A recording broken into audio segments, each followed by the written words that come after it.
नमस्कार, मैं माहिन पठान। स्वागत है आप सभी का कारण न्यूज़ की खास मुलाकात में। आज हमारे साथ खास मुलाकात में जिन्हें हमने आमंत्रित किया है, वो ऐसी शख्सियत है जिनका परिचय मैं क्या ही दूँ, वो किसी परिचय की मोहताज तो है नहीं। समाज सेवा में पिछले 25 वर्षों से जो सक्रिय है, जिन्होंने बचपन से ही जो है मानव सेवा को अपना धर्म माना है, उनकी रगों में समाज सेवा दौड़ती है, ये कहने में मुझे संकोच नहीं होगा।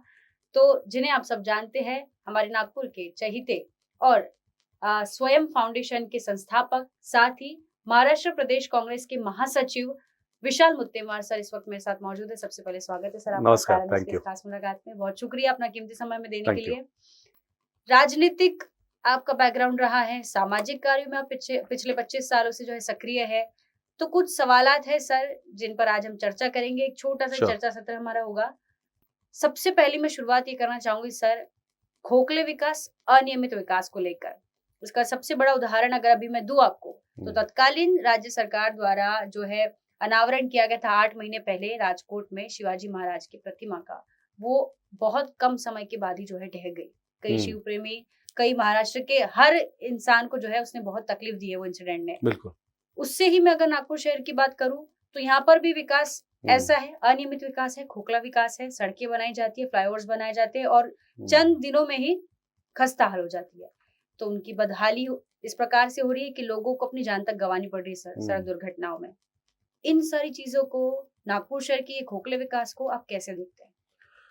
देखिए, सबसे पहले धन्यवाद, मुझे आपने आज यहाँ पे बुलाया। देखिए, कोई भी राजनीतिक पार्टी हो, जी, चाहे वो कांग्रेस हो, बीजेपी हो या कोई भी राजनीतिक दल हो, कोई भी पार्टी जो है वो विकास काम करना चाहती है। करना चाहती हूँ। क्योंकि अगर हम विकास काम नहीं करेंगे तो जनता हमें अगली बार चुन के नहीं देगी। जी, तो वो हर एक पार्टी जो है वो विकास काम करने के लिए, और कोई उसका विरोध नहीं करता। विषय ऐसा है कि आपका विकास काम करने का जो हेतु है वो प्रामाणिक होना चाहिए। जी, अगर आपका हेतु राजनीति करना है और वोट बटोरने के लिए अगर आप विकास कर रहे हो, जी। तो उसमें कहीं ना कहीं कॉम्प्रोमाइज जरूर होगा। समझौता महँगा पड़ रहा है सर ये। तो अब देखिए, जैसे आपने बात की कि जी, हमारे महाराष्ट्र के आराध्य दैवत, जी, जिनको हम भगवान से तुलना करते हैं, छत्रपति शिवाजी महाराज का एक एक भव्य मूर्ति का निर्माण हुआ और उसका ढह जाना, उसका टूट के गिर जाना गिर नीचे, जाना। वो बहुत हमारे लिए मतलब शर्मनाक है। जी, और इतनी बहुत आस्था का विषय है, क्योंकि उनको हम छत्रपति शिवाजी महाराज को भगवान का दर्जा देते हैं। बहुत संवेदनशील तो मामला बहुत है। बहुत संवेदनशील मुद्दा है। तो मुझे ऐसा लगता है कि क्या ये विकास काम करने से पहले, क्या ये पुतला बनाने के बनाने पहले पर आपने कुछ नियोजन किया था? उचित क्या? नियोजन। और जिस तरह के कारण दिए गए जी, कि खुद एकनाथ शिंदे जी कह रहे हैं कि विंड वेलोसिटी ज्यादा थी, जी, इसलिए वो पुतला गिर गया, इसलिए बहुत हास्यास्पद है। It is laughable. जी, तो आप ये कारण नहीं दे सकते। देखिए, अगर आपका हेतु अगर प्रामाणिक होता, हुँ, तो आप सबसे पहले तो विंड वेलोसिटी को असेस करते कि भाई जी, सच्ची में अगर इतनी विंड आती है तो किस तरह का स्ट्रक्चर बनना बनना चाहिए, चाहिए, कौन सा मटेरियल यूज होना यूज़ होना चाहिए, चाहिए, उसका फाउंडेशन कैसा होना कैसा चाहिए? होना चाहिए। तो ये सब चीजें जो है, अगर आपका हेतु प्रामाणिक, आपका क्या हेतु था हुँ, कि लोकसभा चुनाव के पहले हमें इस पुतले का अनावरण अनावरण करना, करना है। ताकि इसके ऊपर जल्दबाजी में हम जैसा राजनीति बनाया कर कर जी, वोट बटोरे। सिर्फ यही एक उदाहरण नहीं है। अगर आप देखिए कि अयोध्या में भव्य श्री राम जी का मंदिर मंदिर बना, बनाया गया। ठीक है ना? वहां पर भी यही किया। वहां पे शंकराचार्य जी ने कहा कि भाई, आप जब तक के पूरा मंदिर निर्माण नहीं होता, हुँ, तब तक आप इसका उद्घाटन उद्घाटन नहीं मत कीजिए, जी, क्योंकि निर्माण कार्य अभी भी चल रहा है। चल रहा है। तो वो केवल भी अपना जो हेतु है वो प्रामाणिक नहीं है, वो राजनीतिक है जी, कि भाई चुनाव के पहले, आचार संहिता लगने के पहले हम इसका उद्घाटन कर कर देते हैं, देते हैं, ताकि उसके ऊपर हम राजनीति राजनीति कर कर पाए। सकें। उसी के साथ साथ हमने देखा कि नई पार्लियामेंट बिल्डिंग बनी। जी, नई पार्लियामेंट बिल्डिंग बनी और पूरी दुनिया ने वो नजारा देखा पानी बह रहा कि है, ऊपर से पानी पानी टपक रहा है छत से। तो ये हमारे लिए as a country it is shameful कि हम जब बात कर रहे हैं कि जी, हम भाई स्पेस मिशन लॉन्च करने की बात कर रहे हैं, तीसरी सबसे बड़ी अर्थव्यवस्था बनने की बात कर रहे हैं, बात करें। तो ये सब चीजें जब होती है, तो आपका जो इंटेंशन है, आपका जो हेतु है, वो प्रामाणिक नहीं है, वो सिद्ध होता है। तो मुझे ऐसा लगता है कि ये जो जिस तरह का ये जो काम कर रहे हैं, जी, इनका इंटेंशन जो है वो प्रामाणिक नहीं है। प्रामाणिक नहीं। तो कई इनके इंटेंशन में ही गड़बड़ है, इसलिए कामों में भी गड़बड़ हो रही है। नागपुर शहर की अगर हम बात करें सर, तो अनगिनत सड़कें यहाँ पर बनाई गई है, कंक्रीट जहां वहां देखने को मिल रहा है। कई लोग इसके विरोध में भी है, नागरिक भी इसमें जो है अपना विरोध जता रहे कि ये हमारे लिए कहीं ना कहीं घातक साबित हो रहा है, क्योंकि कंक्रीट रोड बनाने के बावजूद भी सर यहाँ पर गड्ढे इतने कम समय में पड़ जा रहे हैं, तो उससे जानलेवा जो है सड़क दुर्घटनाएं हो रही है। कई लोग अपनी जान गंवा रहे हैं, बहुत लोगों के जो है रोजी रोटी चलाने वाला शख्स चले जा रहा है। ये कैसा विकास है नागपुर शहर का? ये देखिए, अगर दो शब्दों में अगर इसको मैं इसका विवरण करूं तो ये अनियोजित विकास है, अनप्लान्ड डेवलपमेंट। देखिए, जैसे मैंने पहले भी कहा कि विकास विरोधी कोई नहीं है जी। लेकिन हम जो भी विकास कार्य कर रहे हैं वो आज का नहीं, आने वाली पीढ़ी का, आने वाले भविष्य का, उसको ध्यान में रख के हमको करना चाहिए। देखिए, जैसे मैं आपको एक उदाहरण देता हूँ, 100 साल से भी अधिक ज्यादा हमारा जो अजनी का जो आरओबी है, रेलवे ओवरब्रिज, वो 100 साल से भी ज्यादा उसको हो गए।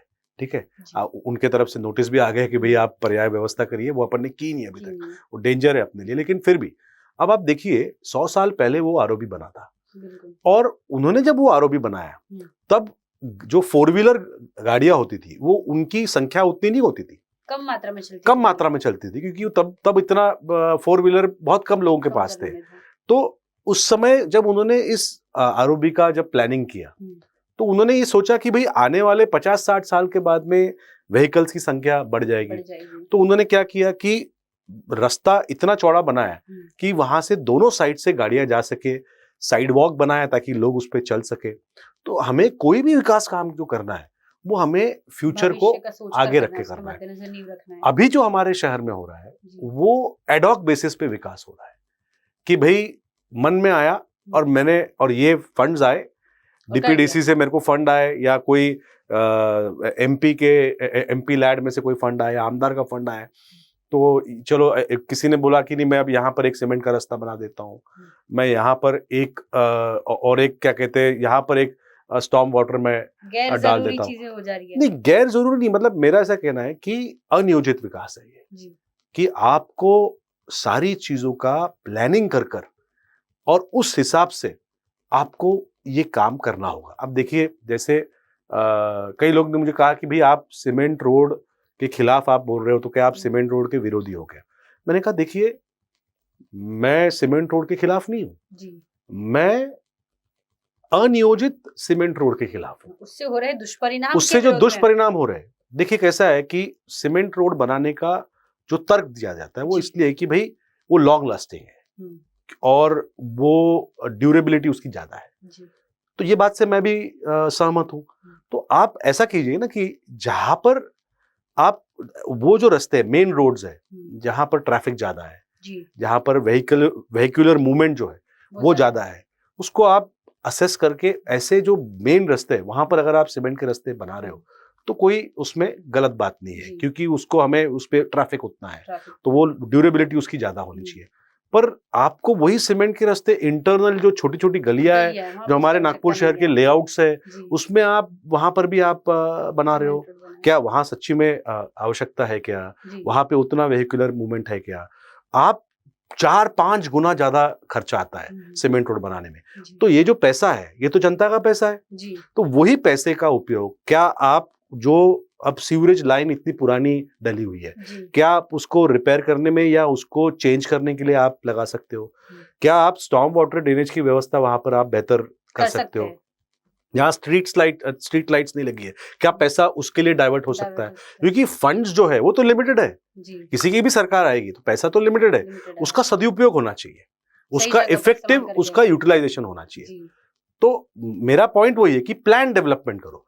अगर आपने सीमेंट रोड आपने ऐसे बना दिए कि भाई उनकी हाइट ज्यादा है और लोगों के जो घर है वो नीचे है, तो क्या हुआ कि अभी जब जुलाई महीने में जब बारिश आई तो वो सारा पानी जो है लोगों के घरों में घुस गया। बहुत बदहाली हुई। मतलब मैं आपको एक और उदाहरण दूंगा कि अब मानेवाड़ा बेसा रोड है जी, उसके ऊपर उन्होंने कहा कि सीमेंट रोड बना रहे। सीमेंट रोड उन्होंने वो काम चालू किया, आधा बनाया, मतलब एक ही लेन बनाया, दूसरी लेन जो है वो नीचे थी और जो सीमेंट रोड बना वो ऊंचा था। जब बारिश आई तो इधर रास्ते के ये बाजू जो लोग रह रहे थे वहां पानी इतना जमा हो गया कि उन्होंने सीमेंट रोड बीच में से तोड़ दिया, तो पानी फिर बह के दूसरी तरफ गया, तो उधर के जो लोग थे उनके पानी के घर पानी में डूब गया।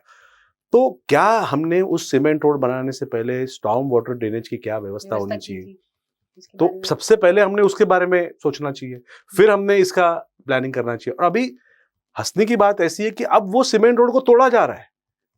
जब उसका विरोध हुआ, वहां पर आए दिन आप जब कभी जाएंगे मानेवाड़ा बेसा रोड पे, वहां इतने एक्सीडेंट्स होते हैं, लोगों के झगड़े। निराशा की भी बात है सर, जनता का पैसा इसमें जो है बर्बाद हो रहा है। बर्बाद नहीं हो रहा है ये पैसा, ये क्रिमिनल वेस्ट है। निराशा की बात है ये एकदम निराशा की बात है। आपने पैसा लगाया करोड़ों रुपए में, आप सीमेंट रोड, एक सीमेंट रोड पर किलोमीटर कॉस्ट सीमेंट रोड की एवरेज 8 से 10 करोड़ रुपए आती है, ठीक है ना। पैसा तो इतना अगर आप उसमें आप फिर से उसको आप तोड़ोगे और फिर से आप बनाओगे, तो मुझे ऐसा लगता है कि ये जो अनियोजित विकास है, इससे लोगों को, कोई भी जब आप काम कर रहे हो तो उससे लोगों को तकलीफ नहीं होनी चाहिए, ये मेरा मुद्दा है।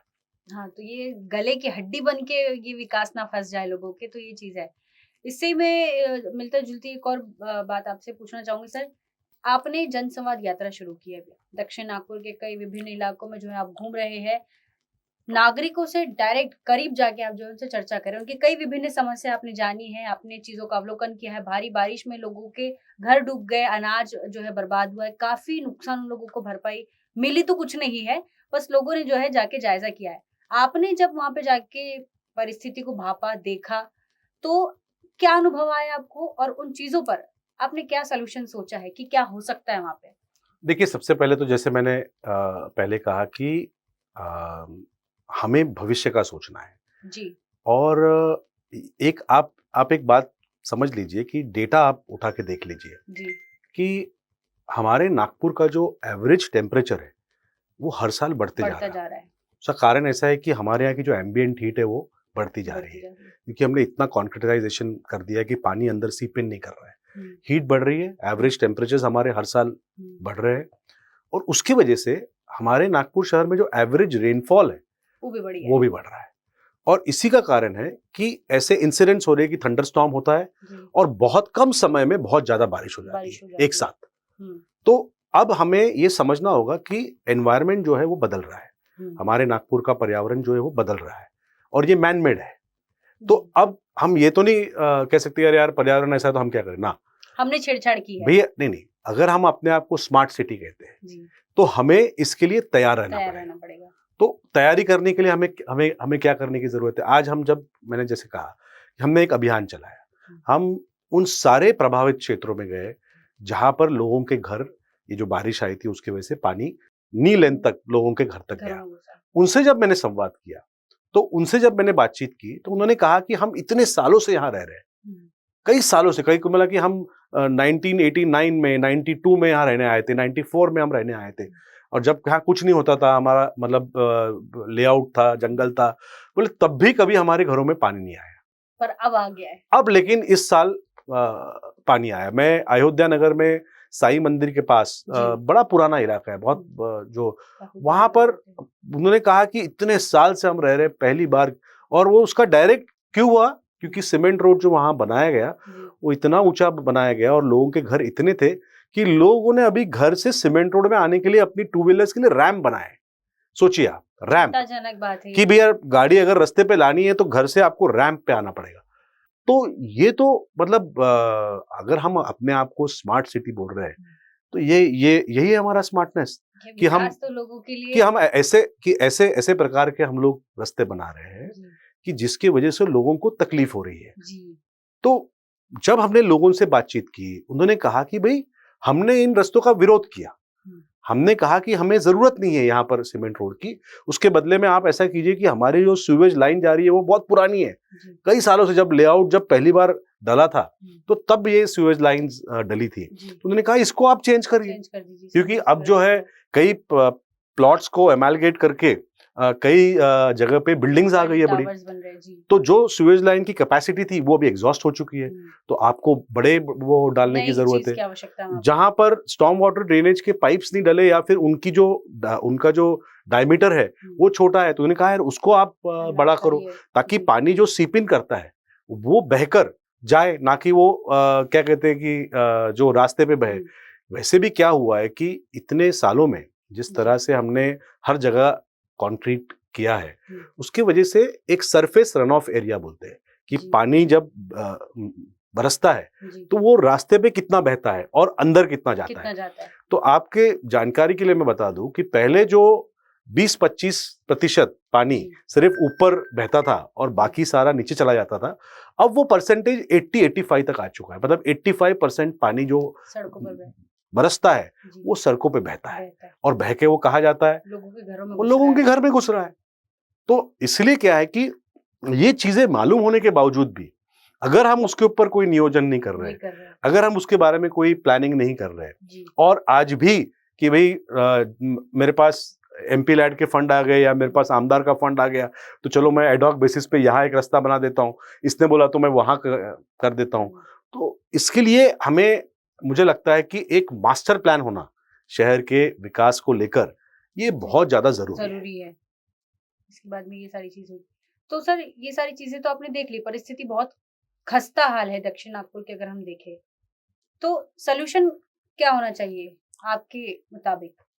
देखिए ऐसा है कि हर प्रॉब्लम का सॉल्यूशन है, और आप अगर जब मैंने लोगों से जाके संवाद किया तो मैं तो सलाम करता हूं कि लोगों का जो कॉमन सेंस है कमाल का है, वो कमाल का है। जो उनकी में जो विजडम है, लोगों का जो विजडम है वो बहुत कमाल का है। आप तो वैसे VNIT के किसी प्रोफेसर के पास भी जा सकते हो या और भी जो टेक्निकल एक्सपर्ट्स है उनसे भी आप जानकारी ले सकते हो, उनकी मदद लेते हो। लेकिन लोगों के पास ही जो खुद उन्होंने जो जैसी चीजें बताई कि देखिए कोई भी विकास काम पब्लिक के पार्टिसिपेशन के बिना अगर किया गया हो, उनकी सहमति के बिना अगर किया गया हो, तो उससे लोगों को हमेशा तकलीफ ही होगी। वो थोपा गया विकास, वो थोपा हुआ विकास है। मैं मतलब मुझे लोगों ने बताया कि भाई हमने सीमेंट रोड का विरोध किया, विरोध के बावजूद रातों रात सीमेंट के रोड बोले कि हम बोले क्योंकि लोगों का विरोध है तो रात को काम करो। मतलब ये आप कोई गलत काम कर रहे हो क्या कि भाई जो रात को आपने रात के अंधेरे में आपने जाके सीमेंट का रास्ता बना दिया ताकि लोग जब सोए हुए तब बना दो, सवेरे उठे तो भैया सीमेंट का रास्ता बन गया। तो ये कौन सा विकास का मॉडल है भाई? आप लोगों का कॉन्फिडेंस में, आप लोगों को कॉन्फिडेंस में लो, आप उनकी सहमति लो, उनसे आप समझो कि भाई उनकी क्या जरूरत है, कि वो कई सालों से वहां रह रहे हैं, उनको पता है कि कितना पानी आता है और कैसी उनको तकलीफें होती है। तो आप पहले स्टॉर्म वाटर ड्रेनेज का आप नियोजन करो। मैं आपको एक बात बताता हूँ, देखिए कि अगर आप NIT या NMC में खुद जाकर आप पूछेंगे कि क्या हमारे शहर के पास ये नागपुर शहर में जितने भी स्टॉर्म वाटर ड्रेनेज के पाइप्स डले हैं उसका जो एक ग्रिड है, उसका ग्रिड का मैप है क्या, या हमारे पास में कोई नियोजन है क्या? या हमने कभी हमारे नागपुर शहर में जब बारिश होती है तो बारिश होने के बाद में उसका एक पानी के बहने का एक पैटर्न होता है कि वो कुछ नदियों में से बहता है, कुछ छोटे नालों में से बहता है, उसका एक पैटर्न होता है। वो कोई पैटर्न हर साल चेंज नहीं होता, वो सेम रहता है। हाँ। वो सेम रहता है क्योंकि पानी जो है वो अपनी राह ढूंढता है, ऊपर से नीचे पानी जाता है, वो नेचुरल चीज है। तो ये हमें पता है। तो क्या हमने उसके आधार पर, वो डेटा के आधार पर हम जो अब स्टॉर्म वाटर ड्रेनेज के पाइप्स डाल रहे हैं, तो क्या हम उस वाटर फ्लो पैटर्न को स्टडी करके कि वहां कितना प्रवाह है, कौन से एरिया में कितना पानी जमा होता है, तो क्या हम वहां पर जो स्टॉर्म वाटर ड्रेनेज के, क्या हम कुछ एडिशनल चेंबर्स बना सकते हैं?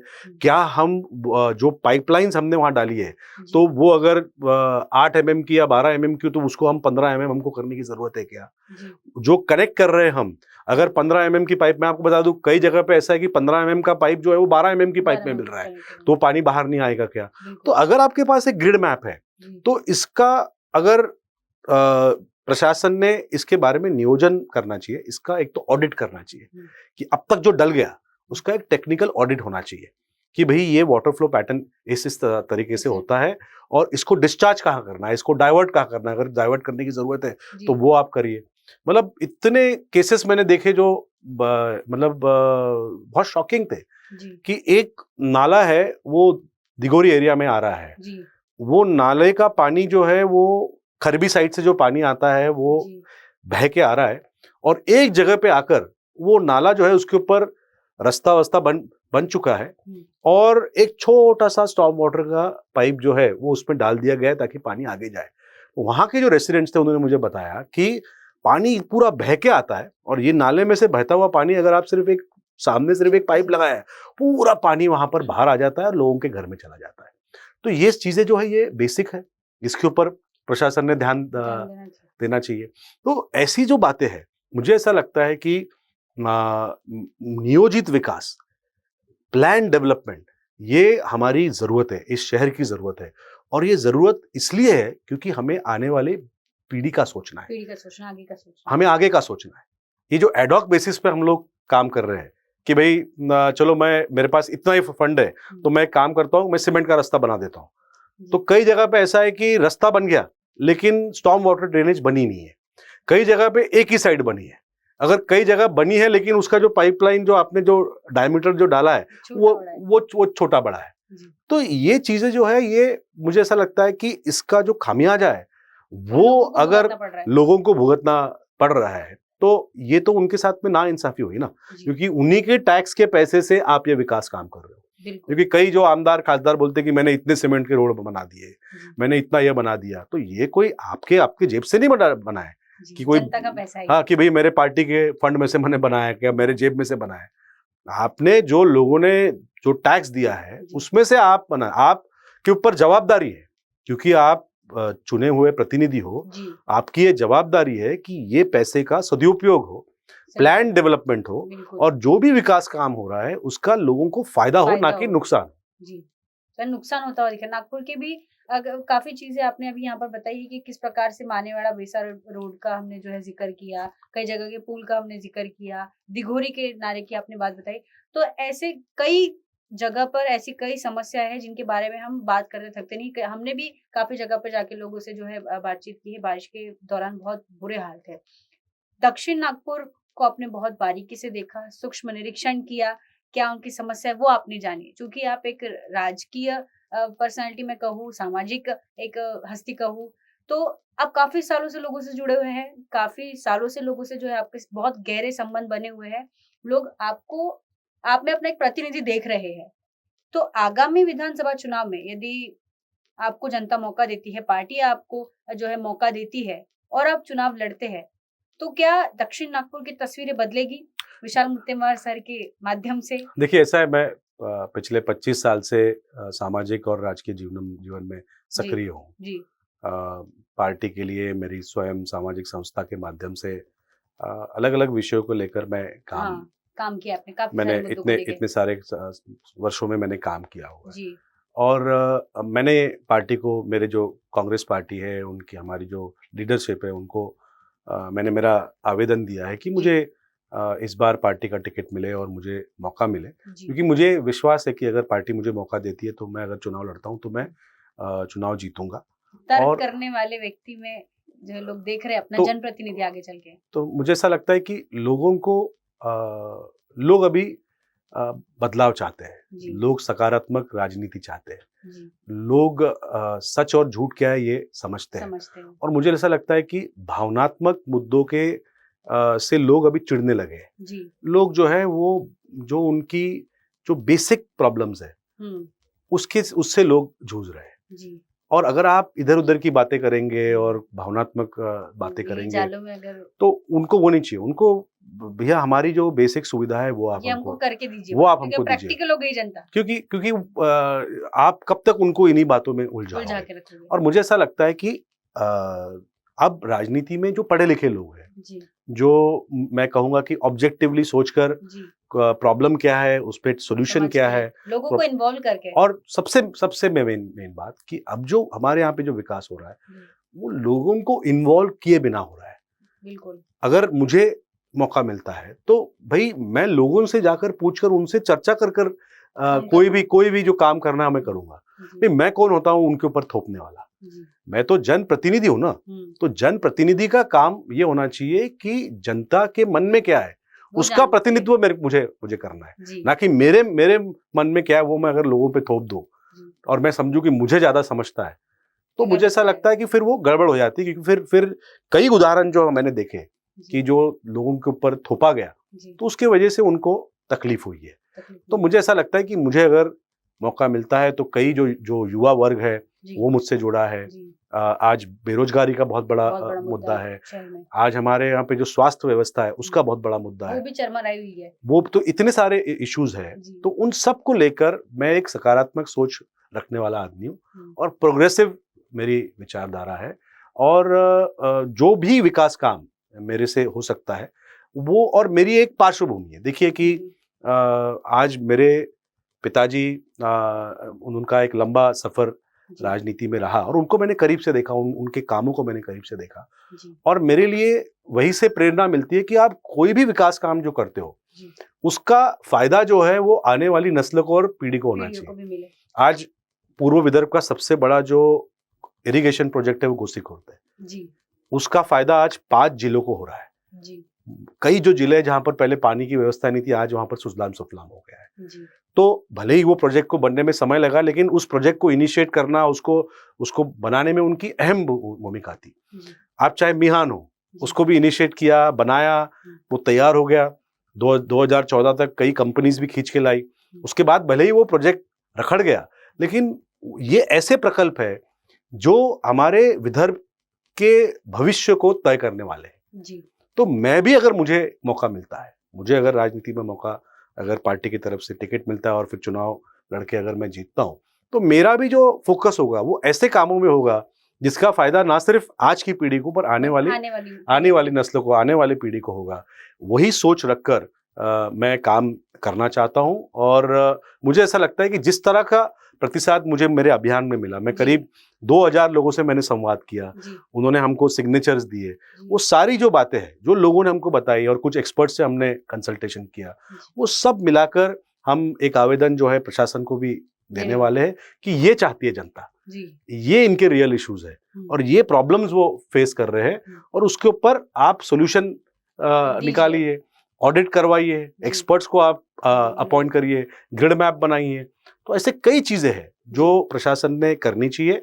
और उसके लिए हमने एक ये, क्योंकि देखिए सिर्फ प्रॉब्लम गिना देने से आप महान नहीं हो जाते बिल्कुल कि भैया ये कि देखिए, और किसी और के ऊपर उंगली उठाकर मैं कोई महान नहीं बन जाऊंगा। जी मेरी सोच सकारात्मक है। जी मैंने कहा कि भैया प्रॉब्लम समझो, उस पे सॉल्यूशन क्या है वो निकालकर अगर हम कोई एक सकारात्मक अप्रोच लेकर एक बदलाव लाने की अगर हम लोगों के कोशिश लिए। करें, तो मुझे ऐसा लगता है कि वो फिर खुद के लिए भी बड़ा सेटिस्फाइंग होता है जी कि भाई मैंने एक प्रॉब्लम को समझा और उसके लिए मैंने कुछ प्रयास किए जी और उसका कुछ तो सॉल्यूशन निकला, तो एक खुद को भी सेटिस्फेक्शन और मिलता है। हजारों सैकड़ों लोगों को जो और उससे फायदा हजारों से सैकड़ों लोगों को लगता है कि नहीं भाई, उससे उसका फायदा हो जाएगा। तो यही अप्रोच लेकर, यही पॉजिटिव अप्रोच लेकर और यही सकारात्मक सोच लेकर मैं अपने जीवन में आगे ये बढ़ रहा कदम हूँ। लेना चाह रहे हैं जी बिल्कुल। तो इस प्रकार से। तो दक्षिण नागपुर को आपने भाप लिया, क्या वहाँ की समस्या है, और भी नागपुर के काफी मुद्दे जो है आपने यहाँ पर उनका जिक्र हो चुका है कि कहाँ हमारा नागपुर शहर जो है खसक रहा है, कहाँ पीछे हो रहे हैं हम, जो ये अनियोजित विकास गले की हड्डी बन के कहीं ना रह जाए लोगों के लिए, और यहीं के लोगों को जो है विकास उनके लिए विनाश ना बन जाए। ये चीजों को जो है आपने बहुत करीब से देखा और लोगों पे विश्वास जताया है कि अब तर्क करने वाले व्यक्ति को अपना जनप्रतिनिधि जो है नागरिक चुनेंगे। नागपुर वासी काफी प्रैक्टिकल हो चुके हैं, तो सर ने भी उम्मीद जताई है कि इस बार नागपुर शहर की जनता, दक्षिण नागपुर की जनता जो है उनको अपना जनप्रतिनिधि चुनेगी। तो बहुत अच्छा ही चटपटा सा एक मुलाकात का सेशन रहा सर। बहुत सारी जानकारी आपने जो है लोगों को कारण न्यूज के इस खास मुलाकात के माध्यम से दी, जो हमको पता होनी चाहिए क्या बेसिक समस्याएं हैं। शायद इसे शासन प्रशासन भी थोड़ा जागृत हो जाए और सही काम पर लग जाए, नियोजनबद्ध तरीके से नागपुर का विकास हो, ये भी हम चाहेंगे। तो इसी प्रकार से कारण न्यूज के खास मुलाकात में फिर हाजिर होंगे एक और शख्सियत के साथ, नए सवालों के साथ। तब तक के लिए देखते रहिए कारण न्यूज।